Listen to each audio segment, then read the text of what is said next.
Hi, everyone. I really hope you are sitting in a very comfortable chair right now. Maybe you are looking out the window at the heavy rain, hearing the drops hit the glass, tap, tap, tap. Or maybe you are just taking a deep breath after a very long, exhausting day at work. Feels good to just sit, doesn't it? Welcome to the show.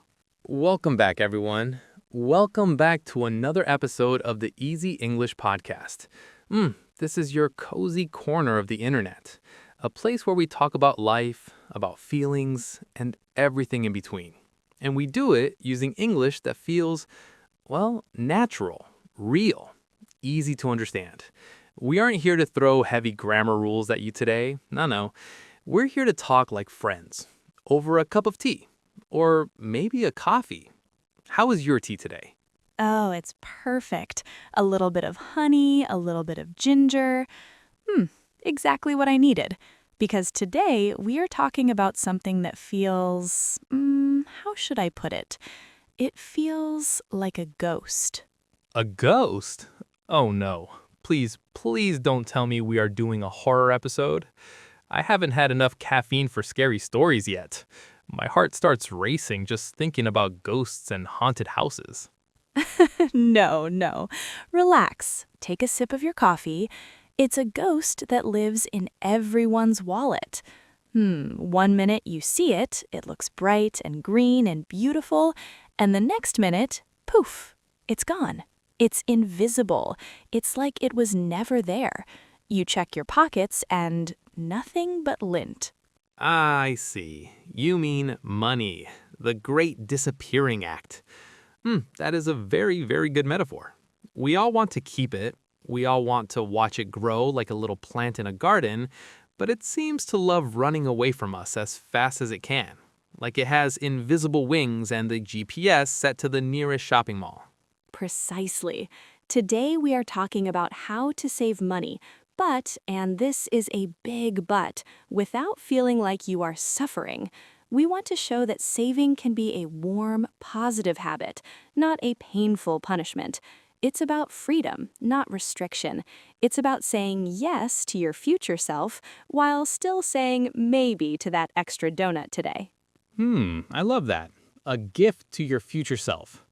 But before we give any advice, let's be 100% honest with our listeners. We weren't always the king and queen of saving, right? Tell me about your younger days. Were you good with your coins or were you a bit reckless? Oh, it was a complete, total disaster. Honestly, when I got my first real job, I thought saving was just a city in a different country that I would never visit.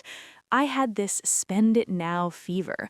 If I saw a pretty notebook with a gold cover, or a shiny pen, or a soft, colorful scarf, I bought it immediately.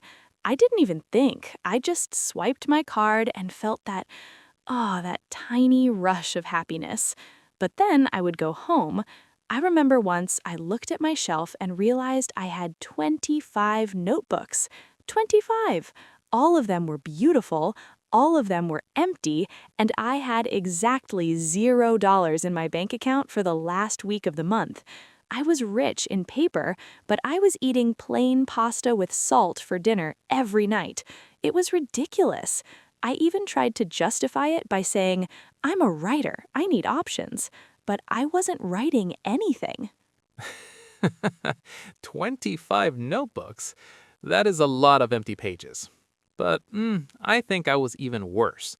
I remember my first big paycheck from my internship. I felt like a millionaire. I walked past a sports shop and saw this neon green mountain bike. It was glowing. It had 21 gears, disc brakes, professional suspension.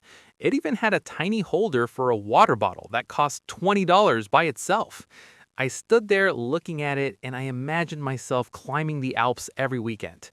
I could see it in my mind. Me, the wind in my hair, the mountains, the adventure.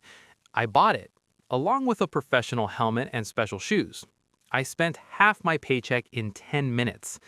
And let me guess, did you actually go to the mountains or even a small hill? Yes, let me guess. You lived in a flat city. The biggest hill was the driveway to your apartment. You used that bike exactly twice. Once to go to the park, where you got tired after 10 minutes because you weren't in shape, and once to go buy a sandwich because you were too lazy to walk. Then, it sat in your garage for 3 years. It became a very expensive spiderweb collector. The chain got rusty, the tires went flat. I basically threw $1,200 into a trash bin. Every time I looked at it, I felt this heavy cloud of guilt. It was a neon green monument to my bad decisions. The guilt of the unused purchase. We've all been there. But why? Why is it so hard to just keep the money? Why does our brain scream, buy it, when we know we don't need it? Because spending money feels like a reward. It's a dopamine hit. Boom! When we're stressed at work, or bored on a Sunday afternoon, or even feeling a bit lonely, we buy things to feel new. We think, if I have this new gadget, I will be a new, better person. I will be productive. I will be fit. We call it shopping for happiness, but the truth is, that happiness is like a bubble. It's shiny and round, but it pops the second you see the credit card bill. Then the stress comes back, and it's even heavier than before because now you have the stress and the debt. So true. It's a circular trap. You spend to feel good, then you feel bad because you spent, so you spend again to feel good. Let's break that circle today. Let's get into the real life tips. What is your first strategy for our listeners who want to start saving like right now? Okay, tip number 1. This is what I call the digital ghost hunt. In the modern world, we don't just spend cash, we have these small, invisible monthly payments that we totally forget about. It's like having a tiny leak in a water pipe. You don't notice it until your whole basement is flooded and your shoes are floating. Oh, you mean the vampire subscriptions. They suck the life and the money out of your account every single month while you sleep. Creepy. Exactly. I checked my bank statement last month. I really looked at every line, even the small print, and I found I was paying $12 a month for a premium healthy cooking app. I haven't cooked a healthy meal since 2022. I never even opened the app. It was just sitting there, taking my money. And then there was a streaming service I used once to watch one documentary about penguins. 1 month, 2 months, 10 months. I was still paying. Oh, and the cloud storage plan for a phone I don't even own anymore. When I added it all up, I was losing $45 a month on ghosts. That's over $500 a year. That's a flight to a different country. So, tip number 1, audit your apps and cancel the ghosts. That is such a powerful one. I did that too. I found a magazine subscription for Gardening Weekly. Alex, I don't even have a balcony. I live in a third-floor apartment with no plants. Why was I reading about soil pH levels? Okay, my turn. Tip number 2. This is my favorite habit, and it changed my life. I call it the wait and see rule, specifically the 48-hour rule. Oh, tell me more. Is this for online shopping? Because that's where I lose most of my money. Yes, especially online shopping. You know that feeling at 11 p.m., you're scrolling on your phone in bed, you see a beautiful dress or a new kitchen gadget that promises to chop onions in half a second without any tears, and your heart is beating fast. You need it. Well, the rule is you don't click. You put it in the cart, you close the computer, or you put the phone on the other side of the room, and you walk away for 48 hours. 2 full days. And let me guess, after those 2 days, the must-have fever, it breaks? 90% of the time, yes. I wake up the next morning, I have my coffee, I go for a walk, and I suddenly realize, wait, I don't actually want that onion chocker. I can use a knife, and I don't even like onions that much. The excitement, the dopamine, it disappears. If I still want it after 48 hours, then maybe it's a real need or a very special want. But usually, I just delete the cart. It's like magic for your wallet. It stops the impulse buy, which is the biggest enemy of your bank account. I love that. It gives your brain time to actually, think, instead of just reacting like a hungry fish to a shiny lure. Okay, here's another one. Tip number 3, the power of small. A lot of people, they think they need to save $500 or $1,000 a month to be a real saver. And that feels so heavy, so impossible, that most people just give up before they even start. They think, if I can't save a lot, why save anything? Exactly. It's like trying to run a marathon without ever walking around the block. So I started a tiny challenge for myself. Exactly. It's like trying to run a marathon without ever walking around the block. So I started a tiny challenge for myself, saving just $2 a day. Just $2. Think about it. You can't even buy a fancy latte for $2 anymore. It's the price of a pack of gum or a single apple in some places. It feels like nothing. You don't even miss it. But let's do the math. $2 a day is $60 a month. At the end of the year, you have over $700. $700 just for money you didn't even notice was gone. That's a lot of nothings turning into a something. Wow, $700? That is a whole weekend vacation at a nice hotel, or a brand new phone, or a very, very good emergency fund, all from the price of a daily pack of gum. It's about the habit, not the big numbers. It's like a snowball rolling down a hill. It starts tiny, but it grows and grows.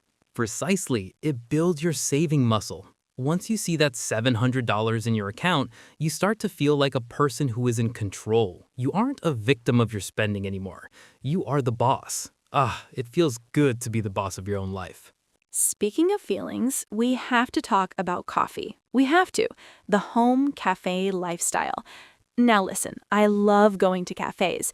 I love the smell of roasted beans, the soft jazz music, the feeling of sitting there with my laptop, looking like a serious writer working on a masterpiece. But I looked at my banking app and I realized I was spending $6 every single morning. $6 times 30 days? That's $180 a month on coffee. That's $2,000 a year just to have someone else pour hot water over beans. Oof, that's a lot of money for basically beans and hot water. You could buy a whole coffee plantation for that. It really is. So I decided to make a change.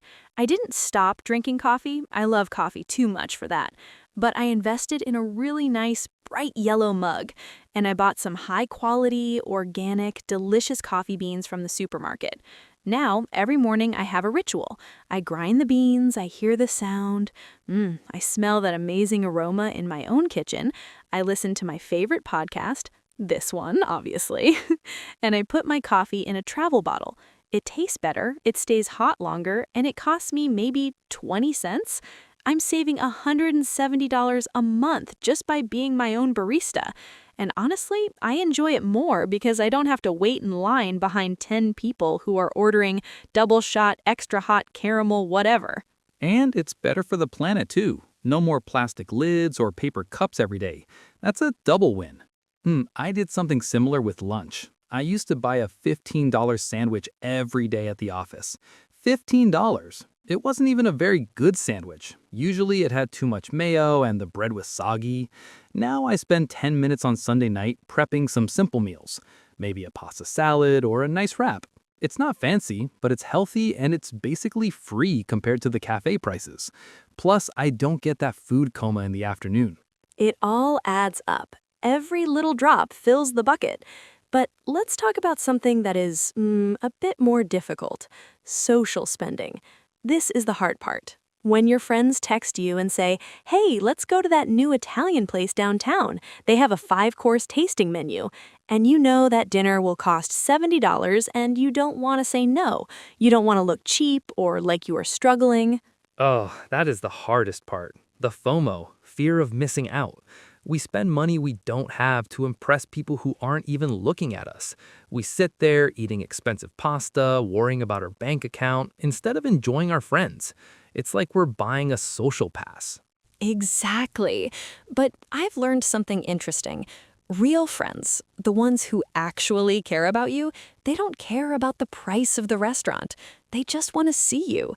So now I suggest alternatives. I say, hey, I'm trying to be a bit more careful with my budget this month because I'm saving for a trip. Instead of that expensive bistro, why don't we have a potluck dinner at my house?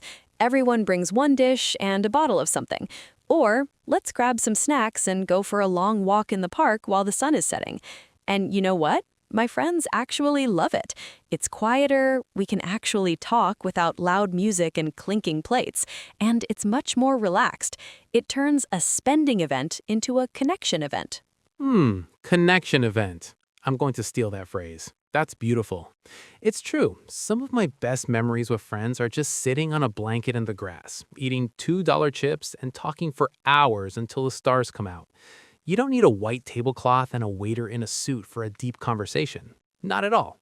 Not at all. Now, let's talk about a big one. Sales and Black Friday. The marketing experts are so smart. They put big red signs that say 50% off or buy two, get one free. And our brain thinks, I'm making money. I'm saving money by spending. Oh, the classic trap. I saved $100 today. No, you spent $100 on something you didn't even want yesterday.